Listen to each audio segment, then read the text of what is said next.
दर्द जलता रहा, हाँ दर्द जलता रहा। हर खुशी अजनबी बुझ गई जिंदगी, दर्द जलता रहा, हाँ दर्द जलता रहा। जी इजाज, बड़ी माँ इजाज कह रहे थे कि अंकल सरवाइव कर गए हैं। शुक्र है मेरे मालिक का। यारा तेरा एहसान, शुक्रिया अल्लाह का कि बड़े साई का दम नहीं गया, लेकिन हमारी उम्मीदों का दम मिटा गया। मलो की अम्मा, ये क्या बोल रही हो? मुझे कुछ समझ नहीं आ रहा। तुझे घर जाकर समझाऊंगी। अब बड़ी माँ इजाज कह रहे थे क्या कह रहे थे, मुझे भी तो बताओ। उनको ब्रेन हैमरेज हुआ है जिसकी वजह से वो बेहोश हो गए हैं। अल्लाह खैर करेगा, जन ठीक हो जाएगी। वो तब तक हॉस्पिटल में रहेंगे जब तक होश नहीं आ जाता उन्हें। अरे मेरे बेटे ने मौत को शिकस्त दी है, देखना वो बीमारी पर भी गालिब आ जाएगा।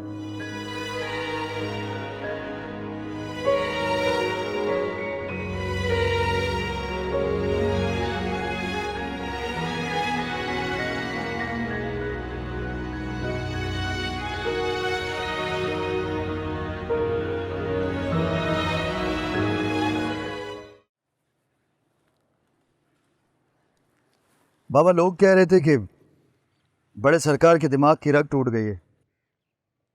अरे नहीं बाबा, ये गलत बात है। अगर दिमाग की रग टूट जाती ना तो बड़ी सरकार तो कब के गए होते नौमिया के पास। हाँ बाबा, देखो अब क्या होता है। अरे बात तो सुन, ये बड़े सरकार की कोई खबर चार। वो सुनी, दरअसल बात यह है कि वो फयाज सरकार वापस आए नहीं। वो बता रहे थे कि पता नहीं कितने दिन बड़ी सरकार अस्पताल में दाखिल रहेंगे। और दूसरी बात ये बताई कि बड़ी सरकार को मगज में कोई बड़ा ही झटका लगा है और ऊपर से जबान भी बंद है। हाय अल्लाह, बड़ी सरकार की जबान बंद हो गई और वो सजी हयाती बात नहीं कर सकेंगे। बेटा, वो तो फालिज हुआ ना। हाँ माँ, उसी की एक किस्म है। उम्र भी कितनी जोर है बाबा। सॉरी, वैसे भी बड़ी सरकार है, वो ताकत कहाँ इतनी बड़ी बीमारी के साथ मुकाबला कर सके। तो ख्याल है, ख्याल क्या पूरा यकीन है कि शायद उम्र भर वो अपनी जबान से बोल भी न सके। सॉरी, कल की बात है। एक दिन मुझे बुलाया, सामने बिठाया, बोलता मेरे यार बादशाह ये रहे न रहे, हम वजीर रहे न रहे, लेकिन एक बात बताता हूं। मैंने कहा कौन सी बात बाबा? अब कुछ भी हो, बड़ों की इज्जत को कम होने नहीं देंगे। ऊपर से कहा भली बुख भरो में चल नवन्य श्याम। आहा, क्या अल्फाज थे। बड़ी बात है, बड़ी बात कह दी उन्होंने। अल्लाह हयाती देगा। बड़े लोग आ गए। बिल्कुल।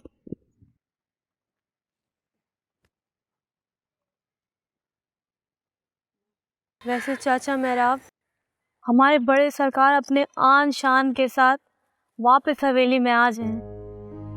बेटे खुदा करे ऐसा ही हो। यानी एक बात बता, ऐसे ऐसे मर्द मानू कभी कभी पैदा होते हैं। हाँ हाँ हाँ अब्बा ठीक कह रहा है, छोटे सरकारों का तो पता ही नहीं है। लेकिन लगता यही है, लेकिन जहाँ हो खुश हो, क्योंकि कल जिस हवेली में कुंवर की बेटी की खुशियाँ मनाई जा रही थी ना, आज उसी हवेली में उदासियाँ हैं। फिर क्या पता खुशियाँ हो या और कहीं। अरे नहीं नहीं सुना, ऐसी बात नहीं करते। खैर छोड़ इस बात को। तू बता, तेरी अम्मी घर पहुंच गई? हाँ हाँ काजू ने फ़ोन करके बताया है। सारे पता नहीं क्या माजरा है। वो क्या है कि सरकार के घरों में गमियां हों, खुशियां हों, लेकिन हमारे घर में खुशियां ही खुशियां होती थी। हाँ, अगर इन दोनों सूरतों में कुछ भी ना होगा, अल्लाह, हमारे घर में तो बाबा दुख ही दुख, गुर्बत ही गुर्बत हो गई। हाय हाय, क्या दिन थे। अम्मा मरहुमा कहती थी कि पहले जमाने में हवेली में जैसे रानियां रहती थी ना, अब्दालियां भी वैसे ही रहती थी। सब खुश थे, किसी चीज की कमी नहीं थी। हमारे पास सब कुछ था। बस छोड़े अम्मा, इन बातों को छोड़े और काम काज में लग जाएं। ये हमारा ठेका नहीं है कि अपने गम और खुशियां छोड़ के दूसरों के दर्द और शादमानों में बैठे बातें करते रहें। चलो उस्ना।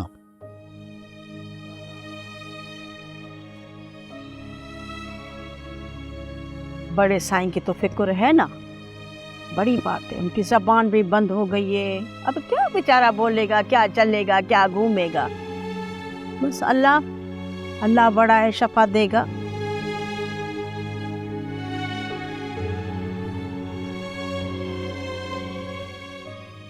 अम्मा मैं एक छोटे काम के लिए जा रहा हूँ, निपटाना है। मुझे अस्पताल छोड़ कर आओ, मुझे तुम्हारे बाबा के पास बैठना है। अम्मा अंदर किसी को अलाउ नहीं कर रहे। नूरा और नौकर भी बाहर वेटिंग एरिया में बैठे हैं। लेकिन कोई टाइम तो होगा। हाँ, शाम 6 बजे से 8 बजे तक का है। मैं तब तक इंतज़ार कर लूँगी। आप एक काम करें, आप भाई के साथ जाएं, वो लोग जाने वाले होंगे। हाँ अम्मी, मैं और सुमेरा शाम को आ जाएंगे। आप फैयाज के साथ चली जाए। और यहाँ पर कुछ लोगों ने भी आना है, तो मुझे उनसे भी मिलना है। मुझे जाना है काम से। फैयाज, जो भी ज़रूरी काम है वो बाद में कर लेना। अभी मेरे बाबा जिंदा हैं, तो मुझे डिक्टेट करने की कोई ज़रूरत नहीं। इजाज, मेरे ख्याल से हमें चलना चाहिए। मुंशी से कह दो कि वो लोगों को कहे कि आप शहर गए हुए हैं, ताकि वो ये समझे कि आप बाबा के पास हैं। ठीक है भाभी, फिर लोगों को भी पता होना चाहिए कि बख्श खान के साथ का बड़ा बेटा ही है। ठीक है फिर। ठीक है फयाज, तुम रहने दो, मैं अपने जाने का बंदोबस्त खुद कर लूँगी। नहीं आंटी, हम आपके साथ चलेंगे।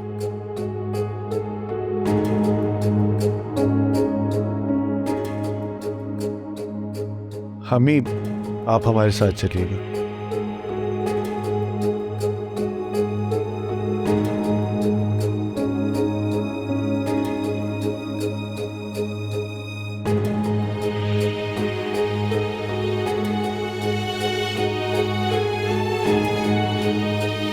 बेगम साहब ऐसे क्या कहना है? पता नहीं, मुझे उन्होंने बुलाया है। तुम मुझे बताओ तो सही ना। चल तू लोग पहले, उसके बाद बात करेंगे। पहली बार आया हूँ ना, मेरे को थोड़ा सा समझाया मैं कैसे बात। हुस्ना, घबरा क्यों रही हो? मुझसे डरने की जरूरत नहीं।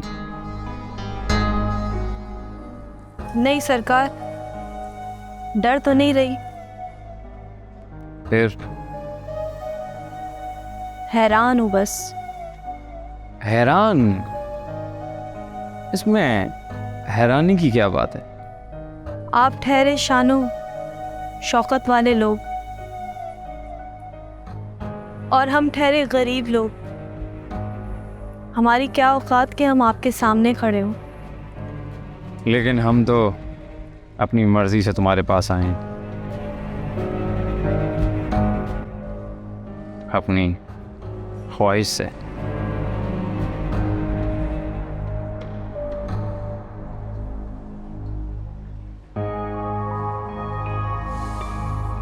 बोलो, इस तरह किसी को रोकते नहीं हैं। इस तरह हमारी अपनी ख्वाहिश है, उस तरह तुम लोगों की भी है।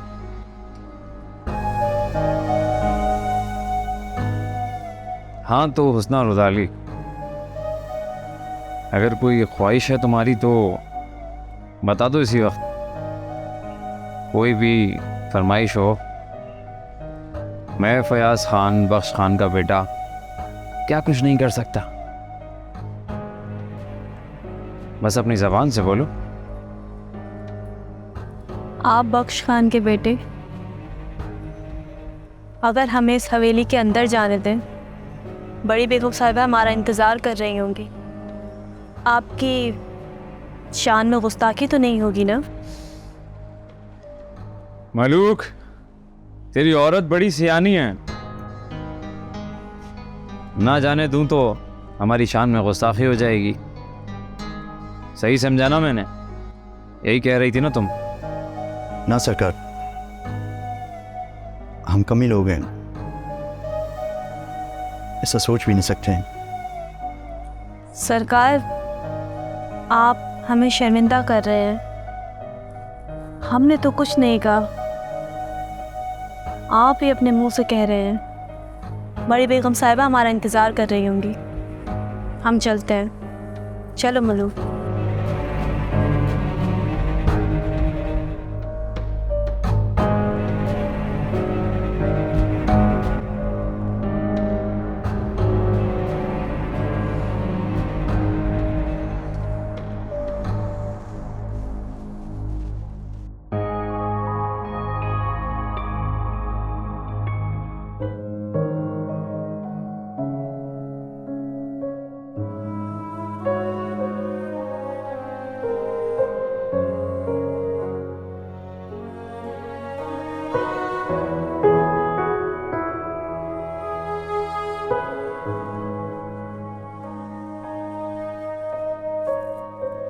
डॉक्टर साहब,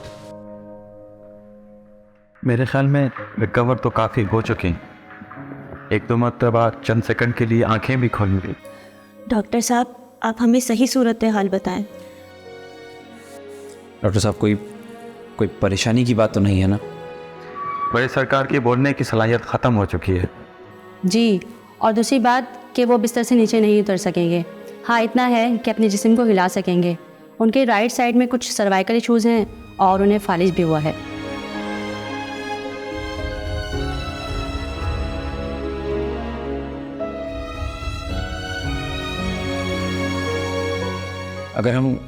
अगर हम उनको मुल्क से बाहर ले जाएं फ़ौरन अच्छे इलाज के लिए, तो हो सकता है इम्प्रूवमेंट आ जाए, लेकिन क्या डॉक्टर साहब?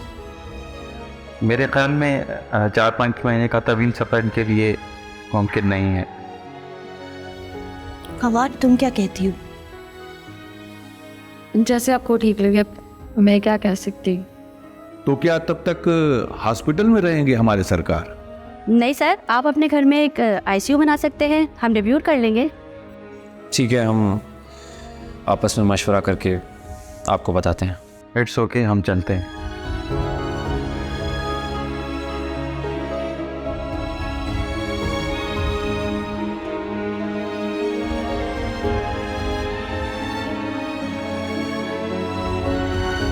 अगर अंकल ठीक नहीं होते तो इजाज़ यहीं का होके रह जाएगा। अब मैं क्या करूं? अगर अंकल घर शिफ्ट हो गए तो इसके लिए स्ट्रॉन्ग बहाना बन जाएगा कि बाप को इस हालत में कैसे छोड़ूं। मैं इजाज़ से बात करूंगी। क्या हुआ कुमार? कुछ नहीं आंटी, बस ऐसे ही। मैं समझी कमजोरी हो गई है। शुरू में ऐसे सर चकराता है, उम्मीद से वो तो ऐसा होता है। अम्मा मेरा ख्याल है कि हम बाबा को घर नहीं लेके जाते, वहाँ उनकी अच्छी रिकवरी नहीं हो सकेगी। यहाँ अस्पताल में 1-2 महीने रहेंगे तो अच्छी रिकवरी भी हो जाएगी और इमरजेंसी में यहाँ पे डॉक्टर्स भी मौजूद हैं। हाँ, ये ठीक रहेगा। गांव शहर से ज़्यादा दूर भी नहीं है, मुश्किल से 20-30 मिनट का रास्ता है। ठीक है, हम लोग यहाँ आते जाते रहेंगे। बाहर अदा साईं भी मौजूद हैं, उनसे थोड़ा मशवरा कर लेते हैं। काफ़ी लोग गाँव के यहाँ बाहर जमा हो चुके हैं। अच्छा सुमन आ जाए।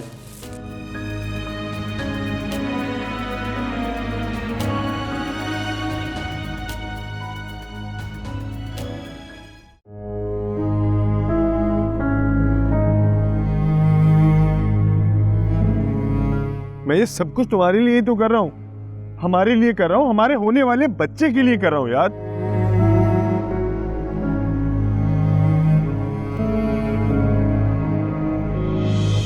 लेकिन हालात अब पहले जैसे नहीं हैं। मैं मामा बाबा की खुशियों को इस तरह रोन नहीं सकता, बर्बाद नहीं कर सकता। तुम अच्छी तरीके से जानती हो कि बाबा कार्डिक पेशेंट है, कभी भी कुछ भी हो सकता है, अगले पल की खबर नहीं है।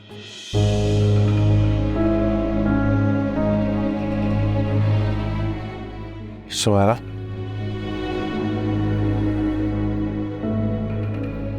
क्या सोच रही हो तुम?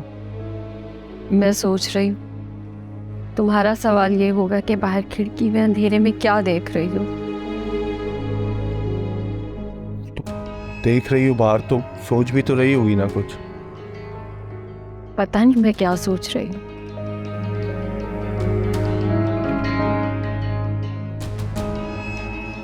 सुमैरा, तुम क्यों परेशान हो रही हो यार? तुम प्रेग्नेंट हो, हमारे होने वाले बच्चे का तो ख्याल करो। तुम्हें भी ख्याल होना चाहिए, और मैं तुम्हें क्या बताऊं? सुमैरा, तुम मुझे बताओ, मैं सुनूंगा। मेरी बर्दाश्त से बाहर होता जा रहा है। कम ऑन सुमैरा, समझने की कोशिश कर यार। नहीं जान, नहीं। तुम समझ रहे हो कि हालात किधर जा रहे हैं। पहले कुछ दिनों के लिए यहाँ आना, फिर तुम्हारी ट्रेडिशनल रसूमात और दादी का बच्चे से प्यार, और अब अचानक से अंकल का बीमार हो जाना। मैं सूरत हाल में क्या सोचूं और क्या करूं, मुझे समझ नहीं आ रहा। सुमैरा, मैं तुम्हारे साथ हूँ, सब कुछ तुम्हारे सामने है। मैं जानती हूँ इजाज, लेकिन मैं देख रही हूँ कि जो हालात है वो सब उल्ट होते जा रहे हैं, और इजाज तुम यहाँ पे धंसते जा रहे हो।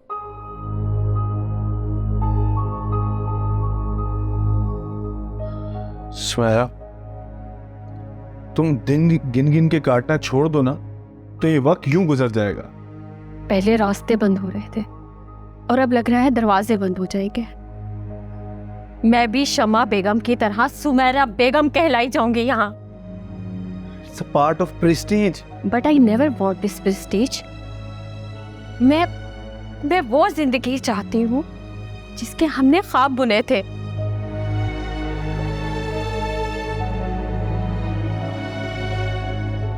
सुमैरा, बहुत सारे ख्वाब ऐसे होते हैं जो एक जिंदगी में पूरे नहीं हो पाते। तुम्हें कॉम्प्रोमाइज करना पड़ेगा। मेरी इस डिक्शनरी में कॉम्प्रोमाइज का कोई वर्ड नहीं है। तो अपनी डिक्शनरी चेंज करो।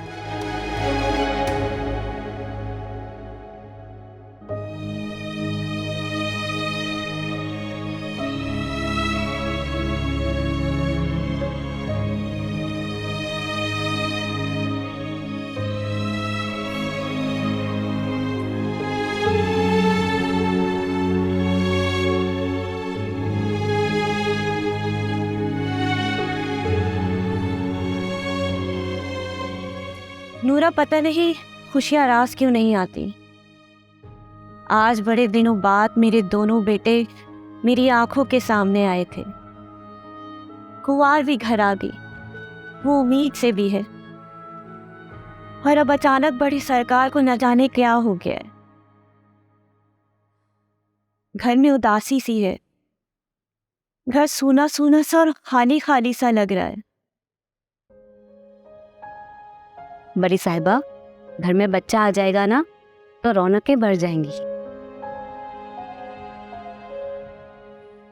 कहाँ से आएंगी रौनकें? तुमने देखा है एजाज को? पता है क्यों रूठ के चला गया? नहीं तो? उसे कुंवार तंग कर रही है गांव से चलने के लिए। कहाँ से आएंगी रौनकें? हम भी तो बाहर से आए थे। घर तो घर क्या, शौहर के ऐसे हुए कि उन्होंने दूसरी शादी का सोचा तक नहीं।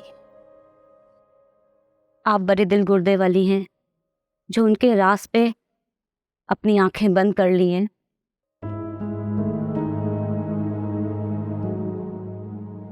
एक काम करो, एक कप चाय ले आओ मेरे लिए। ठीक है छोटे सरकार।